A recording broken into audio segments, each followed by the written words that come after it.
그러면 말씀 요한복음 16장 25절에서 33절 함께 교독할 수 있도록 하겠습니다.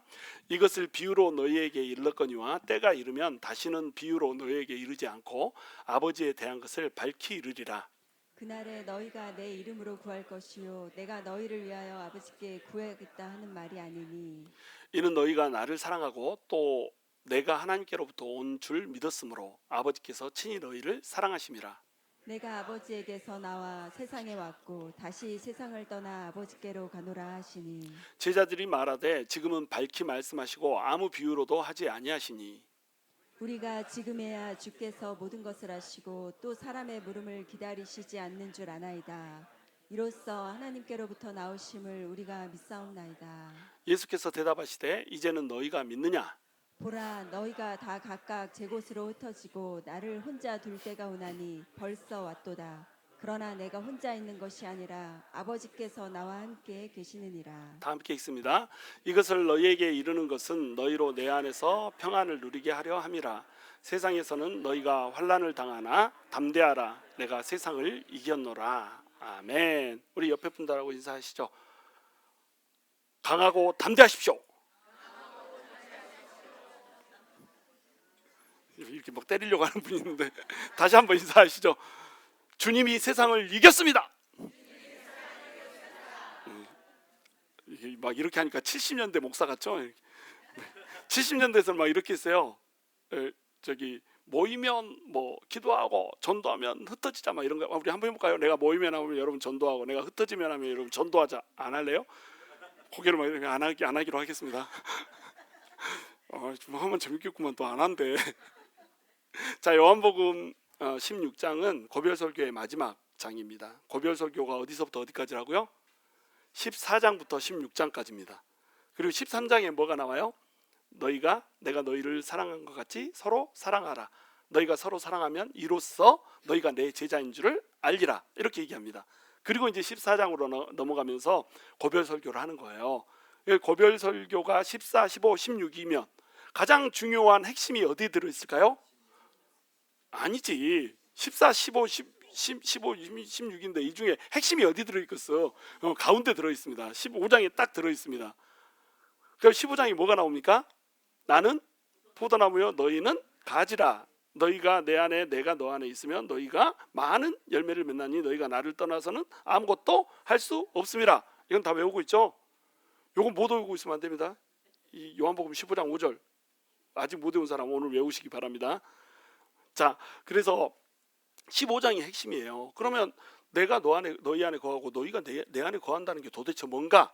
이것을 명확히 설명해 주는 게 뭐냐면 14장, 15장, 16장인 거예요. 샌드위치 기법입니다. 그래서 15장에 나는 포도나무고 너희는 가지니까 너희가 반드시 붙어 있어라. 그럼 어떻게 붙어 있을 것인가? 이것을 얘기해 주는 게 뭐다? 14장과 16장이다. 그래서 14장에서 주로 핵심 그 문장이 뭐예요?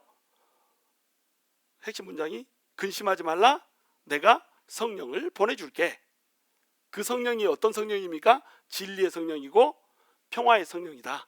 그래서 너희가 지금까지 내가 가르쳐줬지만 모르는 것을 깨닫게 해줄 거고 너희가 세상 가운데 미움을 당하고 환난을 받지만 너희 마음속에 내가 어마어마한 평화를 줄 거야. 이것이 14장의 내용입니다. 그럼 16장의 내용은 뭘까요?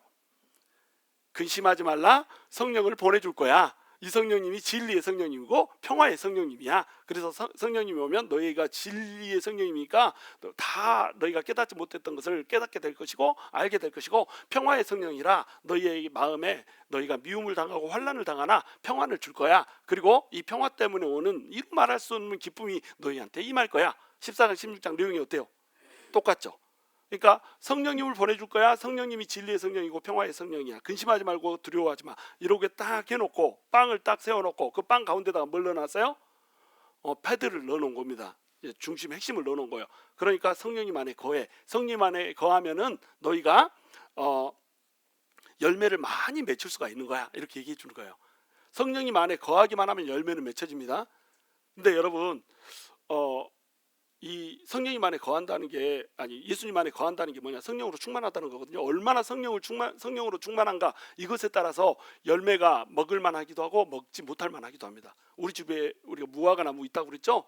무화과 나무가 얼어 죽었다가 살아났어. 그래가지고 이제 늦게서야 가지를 뻗친 겁니다. 그런데 늦게서야 가지를 뻗쳤어도 열매는 맺히더라. 가지가 무화과 나무한테 붙어 있기만 하면은 열매는 안 맺힌 가지가 단 하나도 없더라. 단 하나도 없었습니다. 그러니까 우리가 예수를 믿고 예수님 안에 거하기만 하면 성령으로 우리 안에 성령님이 내주하고 계시잖아요. 예수님을 믿음으로 말미암아서 성령님이 우리 안에 왔거든요. 그렇게 되기만 하면, 그래서 성령님 안에 우리가 있기만 하면 열매는 무조건 맺혀진다는 거예요. 그런데 올해는 열매를 늦게 맺기 시작했으니까 열매를 못 따먹을 수도 있겠다 이렇게 생각을 했단 말이에요. 근데 지금까지 열매가 막 익어갑니다. 그래서 내가 꽤 따먹었어요. 그 열매를 따먹을 때마다 내가 생각하는 게 있습니다. 내가 하나님한테 이런 열매를 드려야 되는데, 하나님께서 따먹을 만한 열매를 드려야 되는데, 숙성이 돼야지 우리 주님이 따먹는 거잖아요. 숙성이 돼야지 내가 따먹듯이 우리가 숙성이 돼야지 우리가 맺히는 열매를 우리 주님도 따 드실 수가 있는 겁니다. 그런데 지금도 열매가 한 200개 넘게 맺혀져 있습니다. 앞으로 보름이 지나고 나면 얘들은 익지 못한 채 얼어서 죽게 될 겁니다.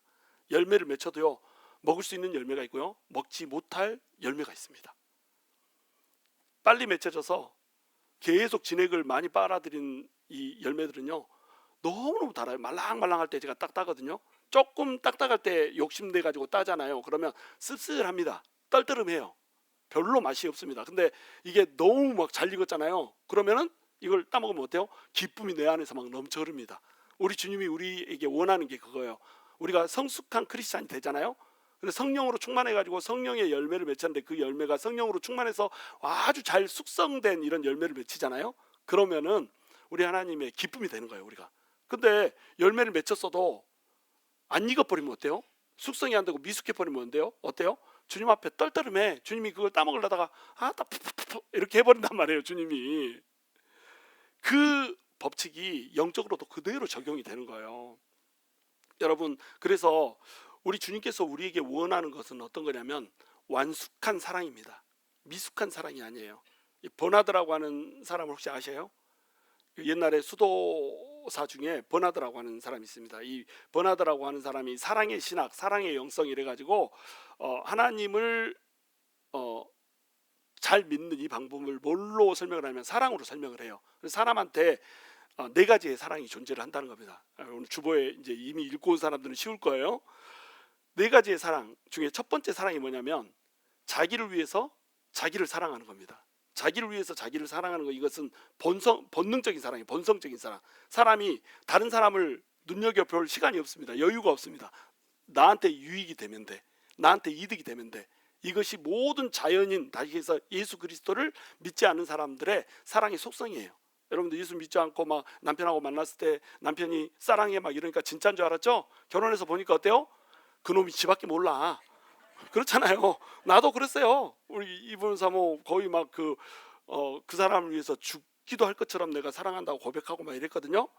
근데 결혼해가지고 여행 가는데 뻥튀기 산다고 욕했다니까. 그리고 뜯어놓으면 지가 다 뜯어먹고. 그런 사람에서 지밖에 몰라요. 지밖에 모르는 것이 사람의 특성이라는 겁니다. 그래서 이런 사람은 어떻게 하냐면 자기를 위해서 자기를 사랑해요. 남을 사랑한다는 이 폭 자체가 없습니다. 잠깐 도파민이 나오면 내가 그 여인을 사랑하는 것처럼 나도 착각하고 그 여인도 착각하고, 그냥 우리는 사랑해서 결혼해서 이러는데 사실은 사랑이 없었다. 그냥 도파민의 화학 반응이었다. 이렇게 여러분 생각하면 돼요. 근데 두 번째 단계의 사랑이 있습니다. 그건 뭐냐면 자신을 위하여서 하나님을 사랑하는 겁니다. 이 사랑은 타산적인 사랑이라고 불러요. 첫 번째 사랑은 우리가 뭐라고 부를까요? 이기적인 사랑이라고 부릅니다. 나만 아는 사랑. 근데 두 번째 사랑은 타산적인 사랑이에요. 무슨 사랑이냐면 계산하는 사랑입니다. 하나님, 제가 이것이 필요한데요. 이것 좀 주세요. 하나님, 이것이 필요한데요. 저것 좀 주세요. 근데 이것저것 다 줘버렸어. 그럼 어떻게 해요? 왔다, 하나님 사랑합니다. 이렇게 해요. 그런데 얼마 안 있다가 더 중요한 게 막 생겨가지고 하나님 달라고 딱 이렇게 기도했는데 하나님이 안 줘버렸어. 그럼 어떻게 되죠? 하나님이 없어져 버린 것 같다. 이렇게 한단 말이죠. 여러분, 우리 자매들도 자기 그 남편을 부르는 용어가 뭐 어떤 사람은 오빠 막 이렇게 부르고 어떤 사람은 자기, 어떤 사람은 여보 이렇게 부르고 막 이렇게 하는데 톤에 따라서 달라지는 거 아시죠? 여보 이러면은 뭐예요? 다이아 반지 하나 사줘 이겁니다. 여보 다이아 반지 하나 사줘 이거예요. 근데 여보 이거 뭐예요?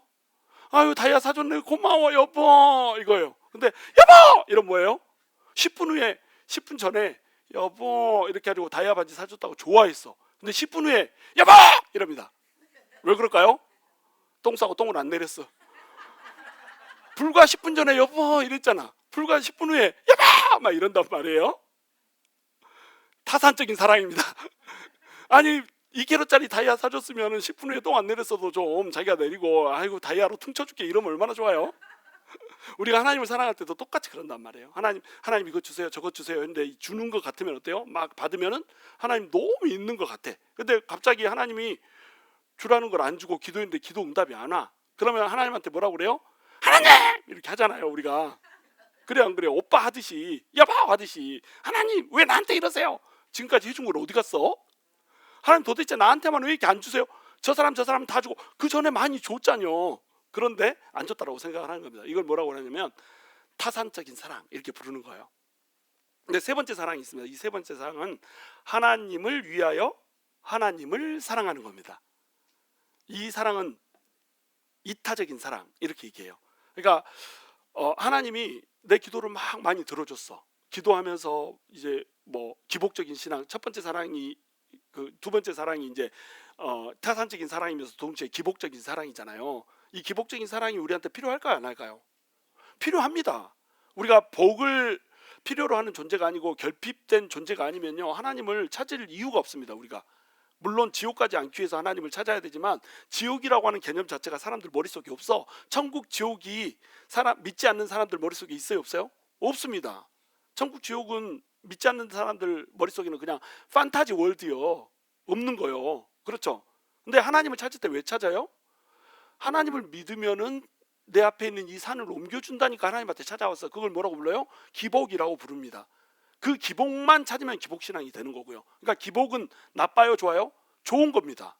기복신앙이 나쁜 거지 기복은 좋은 겁니다. 그러라고 결핍이 주어졌고요. 그러라고 고통도 허락되는 거예요. 고통 속에서 결핍 속에서 하나님만이 나한테 해줄 수 있습니다. 그래가지고 하나님 해주세요. 이게 왜 나빠요? 이렇게 해서 하나님한테 나오는 거예요. 그러니까 여러분 하나님한테 달라고 요청할 수 있는 겁니다. 근데 요청해놓고 하나님이 무조건 그것을 들어줘야 된다고는 생각하지 마세요. 하나님이 그런 의무가 없습니다. 근데 하나님이 우리를 사랑하셔서 복을 주세요 안 주세요? 주십니다. 그러면 그것을 경험하면서 우리가 뭘 맛보아야 알아요? 여호와의 선하심을 맛보아 알게 되는 겁니다. 그렇게 해가지고 여호와의 선하심을 맛보아 알면 어떻게 돼요? 하나님을 사랑하는 사람이 돼버려요. 두 번째 사랑에서는 어땠어요? 하나님을 사랑하는 게 아닙니다. 이건 사실은 자신을 위하여 하나님을 사랑하는 것 같지만 하나님을 사랑하는 게 아니라 하나님 손에 들려있는 뭘 사랑하는 거야? 물질을 사랑하는 거예요. 선물을 사랑하는 거예요. 근데 하나님을 사랑해버리면 어떻게 돼요? 기도를 했는데 선물이 안 와버렸어. 그래도 여전히 하나님이 사랑스러운 겁니다. 교회에 와서 열심히 섬겼는데 사람들이 열심히 섬기면 이쁘다고 해요? 아니면 가끔씩 욕해요? 가끔씩 욕하는 정도가 아니라 자주 욕먹습니다. 열심히 섬기는 사람들이 열심히 섬겨놓으면은 저기 별로 안 섬기는 사람들이 와가지고 이것은 왜 이렇게 했더니 저것은 왜 저렇게 했더니 허리 부러지게 금요일날 김치 담궈가지고 주일날 딱 내놓으면은 주일날만 와가지고 김치 먹는 사람이 뭐라고 얘기해요? 왔다 짜다 이렇게 얘기하거나 웜에 싱겁다 이렇게 얘기합니다. 그러면 옆에서 먹으면서 내가 담갔는데 다음에는 안 담가 불어야지 이러면서 먹어요. 그렇죠? 근데 그 다음에 또 담가 안 담가? 또 담가 안 담가 뭐 안 담가 담그지. 다 담가놓고 왜 안 담그다 그래? 그럼 또 담급니다. 왜 담가요? 하나님 사랑하니까 담그는 거예요. 근데 내 마음에는 기쁨이 있다 없다? 별로 기쁨이 없다. 기쁘지 않아. 좋지 않아. 근데 하나님 사랑하니까 힘들지만 하나님 사랑하니까 우리가 이런 얘기 자주 하잖아요. 저는 하기 싫지만 순종하는 마음으로 합니다. 이렇게 하잖아요. 이것이 세 번째 단계 사랑인 거예요. 이타적인 사랑. 나는 별로 안 좋아. 행복하지 않아. 기쁘지 않아. 근데 하나님 사랑하니까 순종해서 하나님께 합니다. 이 사랑 이뻐요 안 이뻐요? 너무 이쁜 사랑이죠.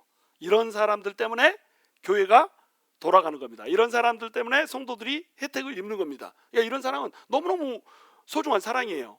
하나님을 사랑하니까 하나님을 위하여서 하나님을 사랑하는 사람. 너무 좋은 사랑이죠. 근데 내 안에는 기쁨이 없어. 이런 사람은 언제 자기의 한계가 드러나요? 핍박이 지속적으로 임할 때. 하기만 하면 욕만 먹네. 전도를 하려고만 하면 핍박만 오네. 고난만 오네. 그러면은 내 마음에 기쁨이 없기 때문에 그만두게 될 수도 있다라고 하는 겁니다.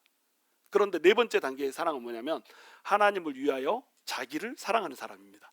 말이 뭔 말인지 잘 이해가 안 되죠? 이게 무슨 얘기냐면 하나님과 내가 합일이 돼버렸어. 성령님이 너무 충만하다 보니까 하나님의 기쁨이 내 기쁨이야. 나는 너무너무 힘들고 막 미움만 오고 욕만 얻어먹고 막 이렇게 되는데 영혼들이 변하는 걸 보니까 내 하나님의 기쁨이 내 안에 넘쳐버리네. 하나님이 좋아하니까 나도 좋은 거예요. 그러니까 이것은 결국 누구를 위한 거예요? 나를 위한 거야. 분명히 나를 위한 게 아니거든요. 다른 사람들을 위해서 쏟아 부었는데 요거도 먹는 거거든요.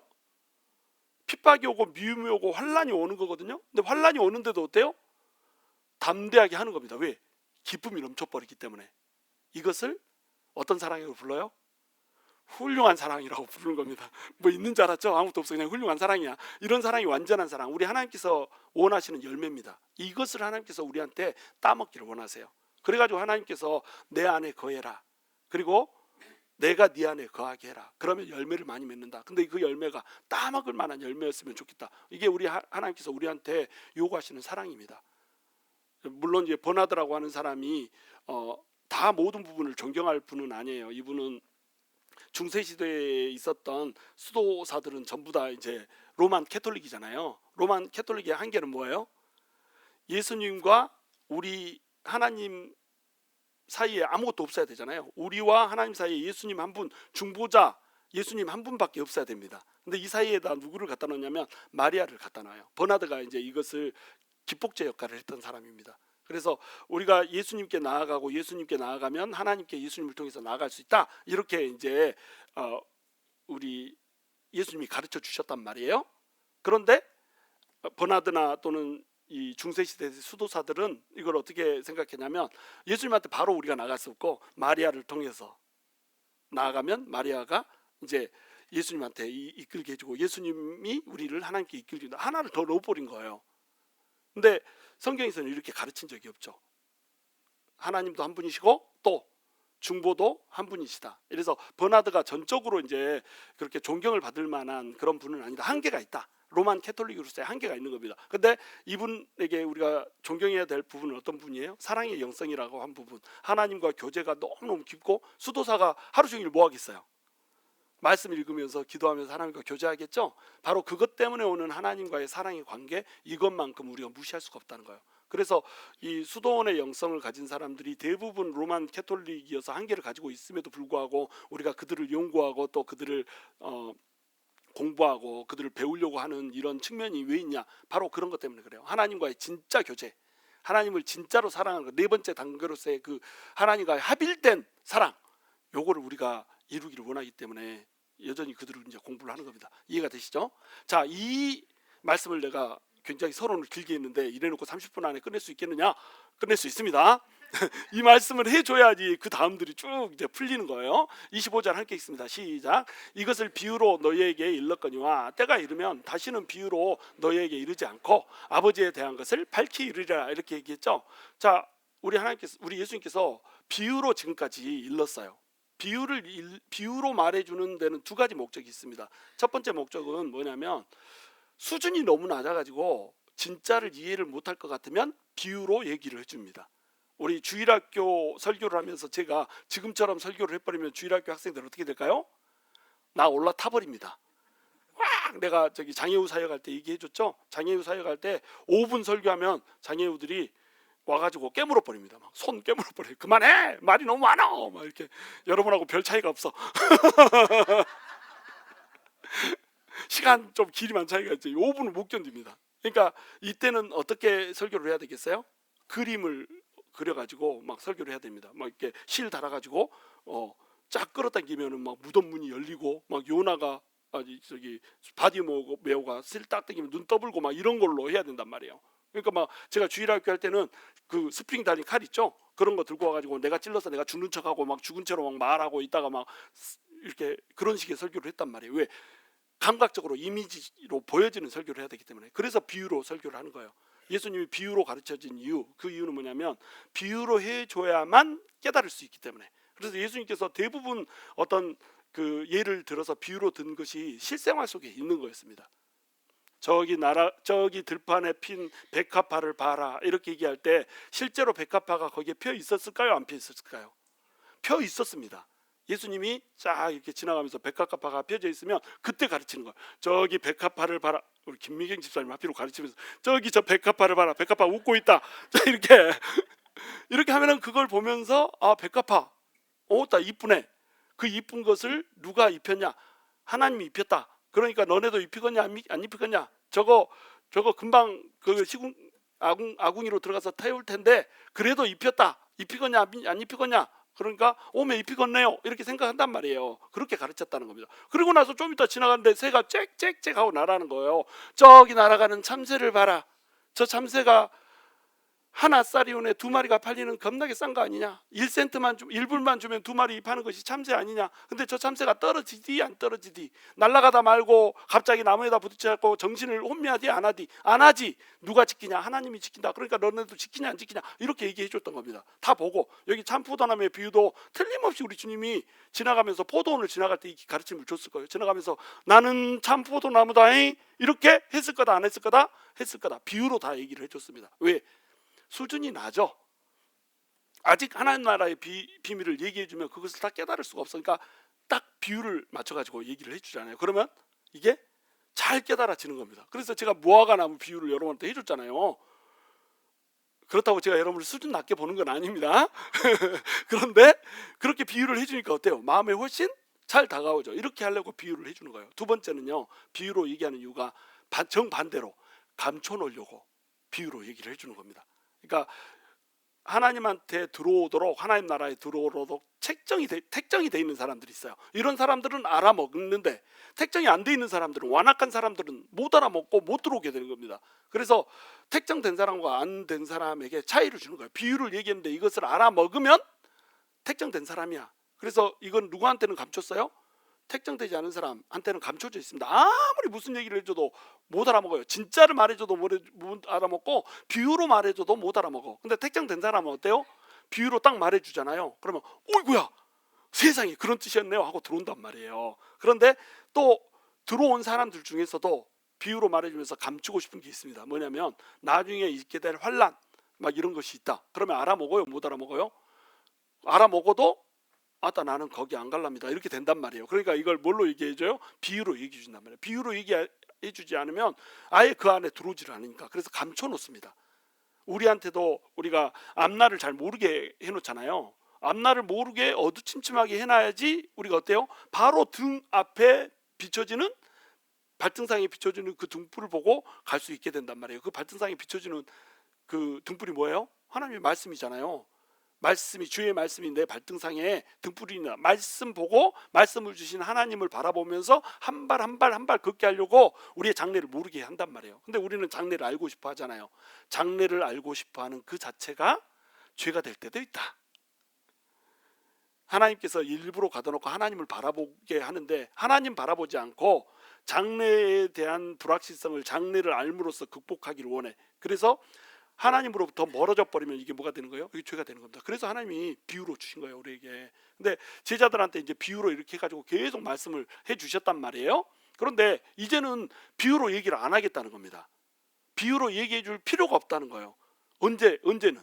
성령님이 오시고 난 다음에는. 성령님은 어떤 영이다? 진리의 영이시다. 진리의 영이기 때문에 비유로 얘기했던 것이 성령님이 오기 전에는 깨달아지지 않았어.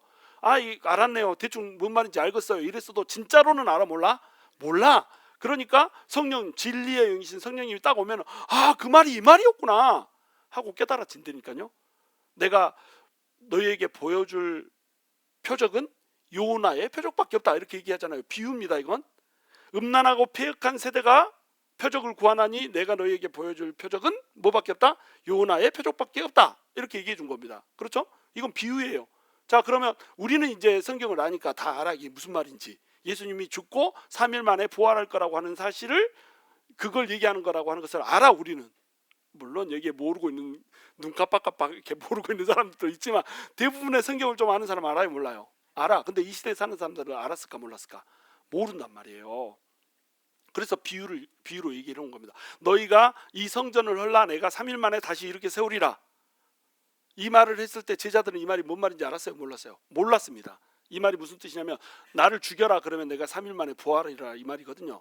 근데 예수님이 죽을 거라는 거, 죽어서 3일 동안에 무덤 속에 있을 거라고 하는 거, 이것을 제자들한테 미리 얘기해 주면 제자들이 받아들일 수 있어요, 없어요? 못 받아들여.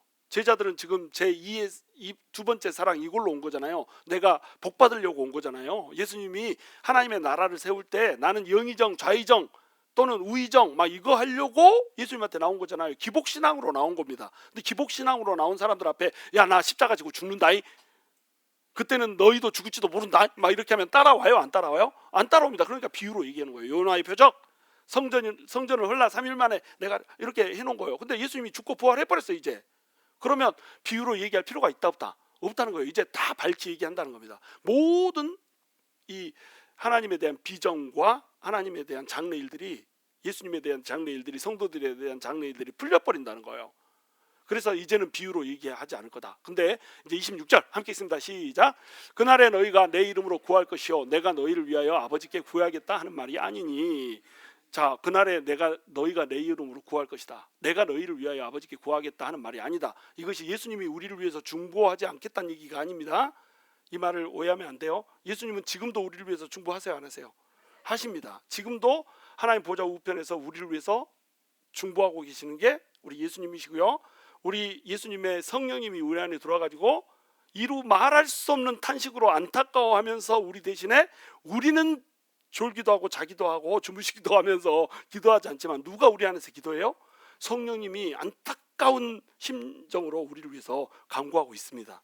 그게 우리 예수님이에요. 우리 예수님 우리를 위해서 간구하고 있습니다. 그런데 여기서 이제 하고자 하는 얘기는 뭐냐면 그날에 너희가 내 이름으로 구할 것이요.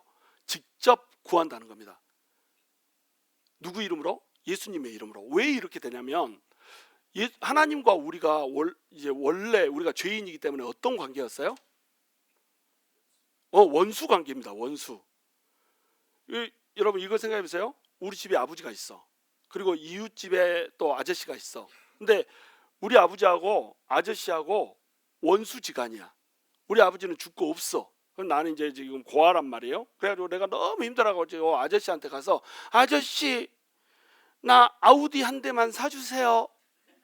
폼 좀 잡고 싶어요. 그러면은 우리 그 아저씨가 아우디를 사줘야 안 사줘? 아우디 아니라 아구창이 날라오지. 아우디 안 사줍니다. 그렇죠? 왜? 그냥 동네 아저씨야. 내 아버지가 아니야. 그런데 심지어는 원수야. 로미오와 줄리엣 가정이요. 서로 원수 됐는데 원수의 자식이 와가지고 나 사주세요 하면 사줘야 안 사줘? 사줄 이유가 없습니다. 그게 뭐 때문에 그래요? 죄 때문에, 원수된 그 죄 때문에 우리가 아버지한테, 하나님한테 가서 구할 수가 없었어요. 그러니까 예수님 시대 때도 이 사람들이 가가지고 예수님 말고 하나님한테 간구할 수가 없었습니다. 그래서 간구하고 싶으면, 죄를 속하고 싶으면 누구를 찾아갔어요? 제사장을 찾아갔습니다. 제사장한테 가서 저기 죄를 지었는데 제사 좀 드려줄래요? 제사 안 드려주면 나 죽을 것 같은데요. 이렇게 했습니다. 그리고 내가 하나님한테 간구할 때도 누구를 찾아갔습니까? 엘리야 시대 때 엘리야를 찾아갔습니다. 하나님한테 직접 가서 하나님한테 구할 수가 없었어요. 죄 때문에 원수됐다. 그런데 엘리야도 죄인이지 않냐? 하나님이 선택했어요. 하나님이 택정해가지고 기름 부어버렸습니다. 이것을 뭐라고 불러요? 간헐적 성령, 동행하는 성령 이렇게 부릅니다. 구약시대에는 성령님이 동행했어요. 그리고 간헐적이었어요. 모든 사람한테 성령이 임한 게 아니고 선택한 하나님의 사람 엘리야한테만 하나님이 임했어요. 그래서 간헐적 성령이라고 하는 거예요. 보편적 성령이 아닙니다. 그 간헐적 성령이 임해가지고 엘리야한테 임했기 때문에 사람들이 하나님을 만나고 싶으면 누구를 찾아가요? 엘리야한테 찾아갔던 거예요. 그리고 엘리야가 죽고 나면 이제 엘리야한테 더 이상 찾아갈 수가 없잖아요. 그러면 하나님한테 직접 소통할 수 있나? 또 못해. 그러니까 엘리야 뒤를 이어서 누가 선지자가 되죠? 엘리사가 선지자가 되잖아요. 그러니까 기도하고 싶으면 누구를 찾아가면 돼요? 엘리사한테 찾아가면 됩니다. 그래서 나만이 엘리사 찾아가잖아요. 문둥병 고쳐주세요 이렇게 하잖아요. 그러니까 엘리사가 어떻게 해요? 요단강에 가서 몸 7번 담갔다 뺐다 하면 고쳐질 것이요 이렇게 하잖아요. 나만이 성질을 빠락 내잖아요. 유브라테스 강이 훨씬 좋은데 요단강이 삐쩍 마른 강에 가가지고 야 피부병이나 더 생기겠다. 피부병 거치러 왔는데 피부병 생기게 생긴 요단강에 가서 씻으라니 말이 되냐? 막 이렇게 하면서 성질을 냅니다. 그러니까 그 종이 어떻게 얘기합니까? 아니 담가 봐요. 뭐 호랭이 잡아오는 것도 아니고 담갔다 빼가지고 안 나오면 그때 성질 내도 되잖아요. 이렇게 얘기해 줍니다. 그러니까 7번 담갔다 뺍니다. 어떻게 돼버렸습니까? 나와버렸습니다. 그러면 엘리사가 말했기 때문에 나은 거예요? 아니면 엘리사를 통해서 하나님이 말했기 때문에 나은 거예요? 엘리사 통해서 하나님이 말했기 때문에 낳는 겁니다. 그때의 성령님은 엘리사에게 임재해서 동행하는 성령님, 간헐적인 성령님이었어요. 누구든지 자기 스스로 구할 수가 없었습니다. 예수님 시대 때도 예수님한테 나와서 간구했습니다. 눈 못 보는 바디메오가 누구한테 나왔어요? 예수님한테 나왔습니다. 주여 보기를 원하나이다. 예수님한테 나왔어요. 예수님이 고쳐줬죠. 그런데 이제는 달라졌다는 거예요.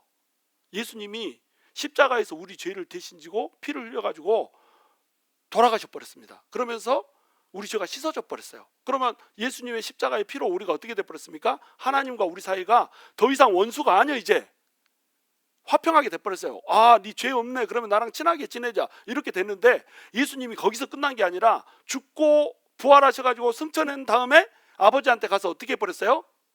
얘들 속에, 나를 믿는 얘들 속에 내 영인 성령님을 보내줘 버립시다. 이렇게 한 거예요. 그러니까 아버지가 그거 이미 계획된 거잖여 합시다 해가지고 성령님을 우리 안에 보내줘 버렸습니다. 그래가지고 성령님이 우리 안에 들어와 버렸어. 예수를 믿기만 하면 모든 예수 믿는 사람들의 그 영에 누가 들어와요? 성령님이 들어와 버려요. 여기 있는 모든 여러분들의 속에 누가 있어요? 성령님이 있어요. 나한테만 있다? 그렇지 않습니다. 여러분들 다 가지고 있는 거예요. 모두가 예수 믿는 모든 사람이 가지고 있으니까 이걸 뭐라고 불러요? 보편적 성령 이렇게 부릅니다. 그 성령님이 떠나가요? 안 떠나가요? 절대로 떠나가지 않습니다. 구약 시대에는 성령님이 임하다가 삼손이 들릴라하고 이렇게 조금 그런 안 좋은 일이 있었잖아요. 들릴라가 막 이렇게 마그네슘 이렇게 결핍 걸려가지고 이렇게 하니까는 삼손이 꼬딱 넘어가 버렸잖아요. 그래가지고 머리를 다 밀고 눈 뽑히고 이렇게 됐잖아요. 그러니까 성령님이 떠나버리잖아요. 성령님이 이따가 떠나가기도 했어. 근데 이 예수님이 우리를 죽고 대신해서 성령님이 우리한테 오신 후에는 이 성령님이 떠나요, 안 떠나요? 절대 안 떠납니다. 내가 고아처럼 너희를 내버려 두지 않으리라. 내가 영원히 너희랑 함께하리라. 하면서 성령님이 들어버렸어. 근데 성령님이 누구의 영이에요? 예수님의 영인 거예요. 하나님의 영이면서 동시에 예수님의 영입니다. 예수님은 하나님의 아들인 거예요. 아들의 영이 우리한테 들어와 버렸어. 그러면서 우리가 뭐가 돼 버렸어요? 하나님의 양자가 돼 버렸다. 이걸 두 글자로 전문용어로 뭐라고 불러요? 입양이다. 이렇게 부른 겁니다. 우리 하나님이 우리를 입양해 버렸어. 그래가지고 우리가 하나님 자식이 돼 버렸어. 그 옆집 아저씨가, 돈 많은 아저씨가 우리 가난한 아버지 말고 나를 미워하고 학대하기만 했던 그 아버지 말고 내 아버지가 되겠다고 나를 입양을 시켜 버렸다니까요. 자, 그러면 이제 내가 아버지한테 아우디 사달라고 할 수 있어 없어? 이때니까요. 아버지 아우디 사주세요. 야, 아우디 가지고 되겠냐? 그래가지고 페라리 사줄게. 페라리 맞아?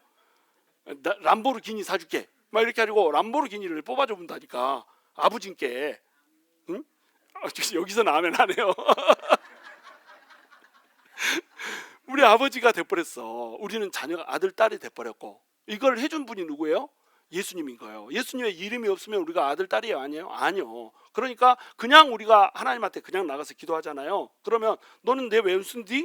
왼수의 자식인데? 마귀의 새끼인데? 안 들어줄 거예요. 이런데 예수님이 내 죄를 속하고 예수님 때문에 성령이 들어왔잖아요. 예수님의 영이 우리한테 임한 상태가 돼버렸잖아요. 그러니까 우리가 예수님 이름으로 이제 나가는 겁니다.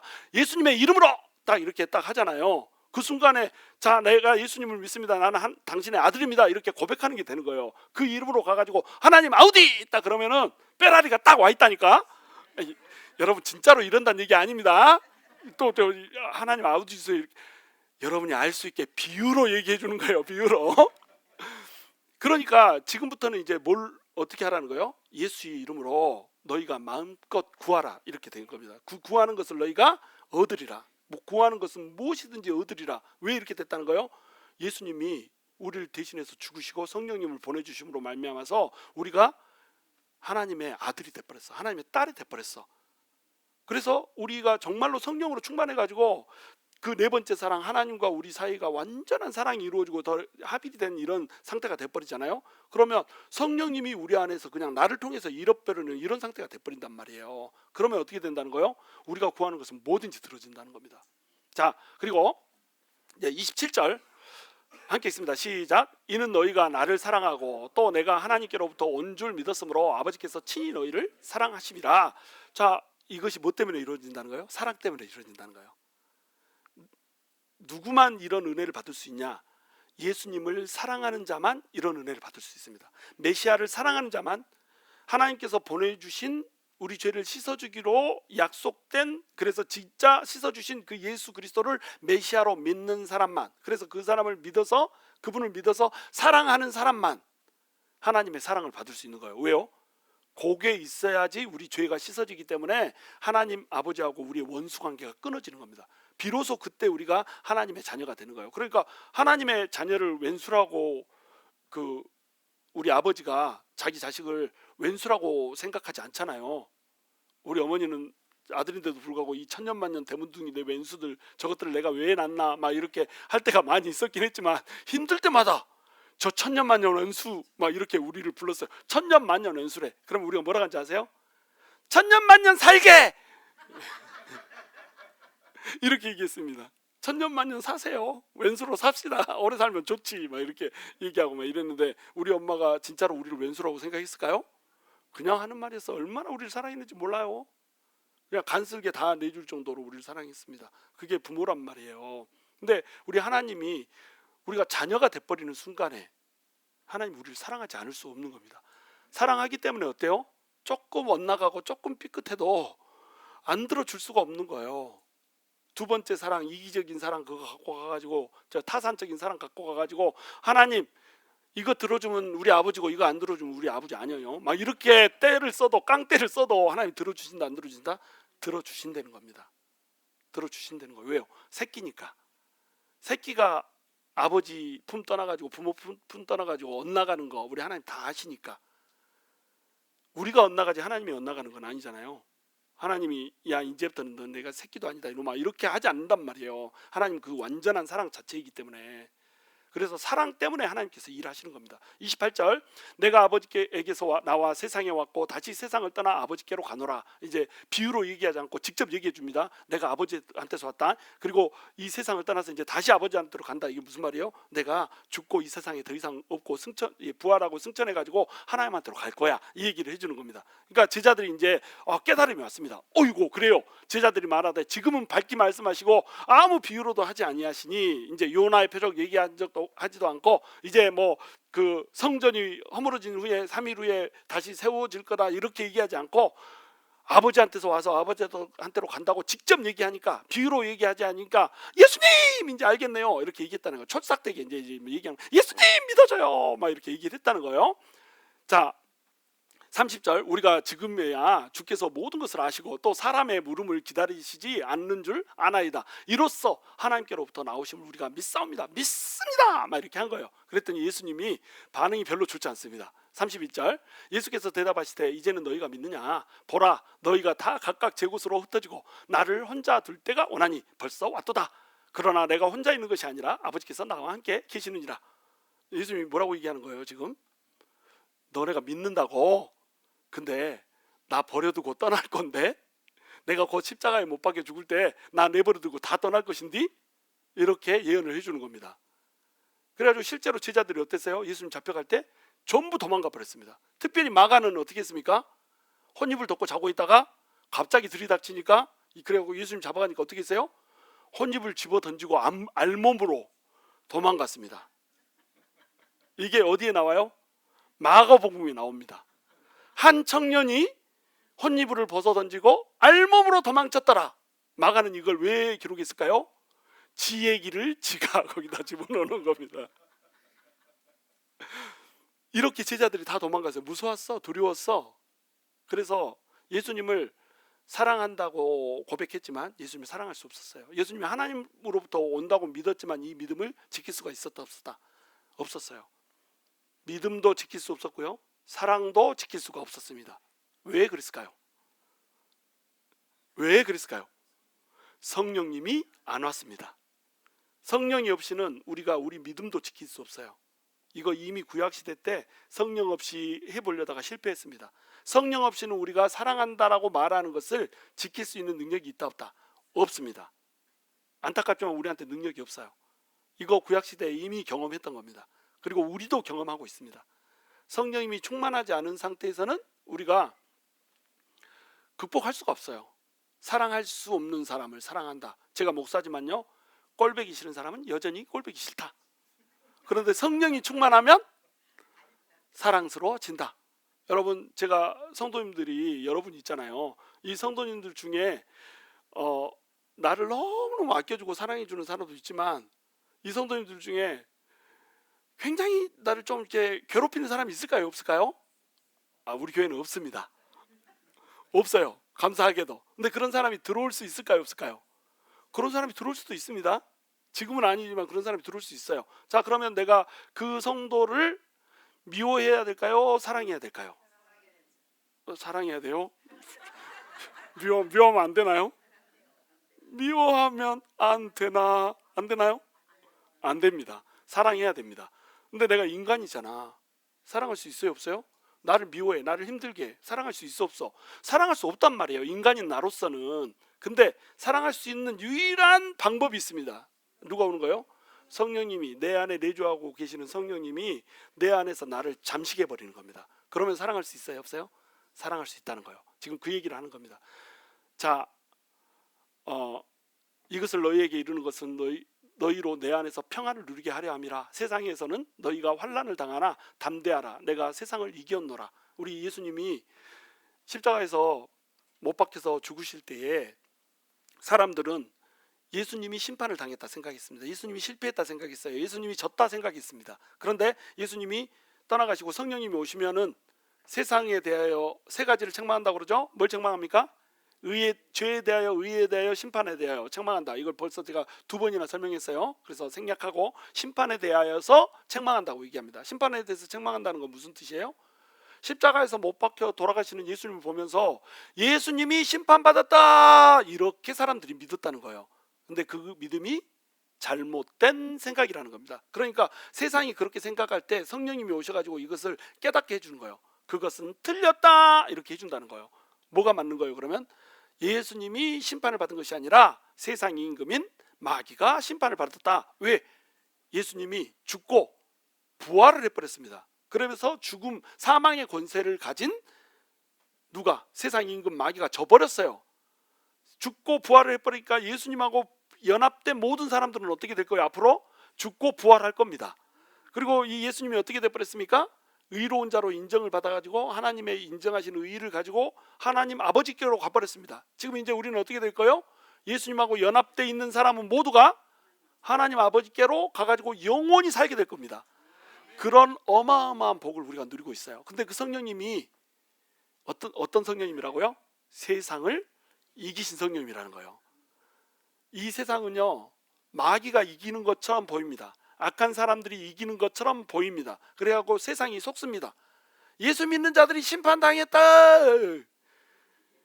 예수가 심판당했다, 예수가 아무런 힘도 없다, 이렇게 사람들이 심판에 대해서 착각을 합니다. 그때마다 우리 예수님의 영이신 성령님이 오셔가지고 그것은 착각이다, 이렇게 얘기하면서 우리에게 승리를 줘버립니다.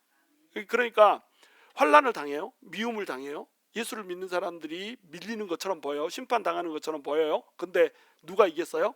예수님이 이미 세상을 이겨버렸어. 그러니까 담대할 수 있어요, 없어요? 담대할 수 있는 겁니다. 이 담대함 때문에 우리 안에 뭐가 와요? 평화가 오는 겁니다. 이것이 네 번째 사랑이에요. 우리 주님과 이 완벽하게 우리가 연합이 되고 주님의 마음이 내 마음이 되잖아요.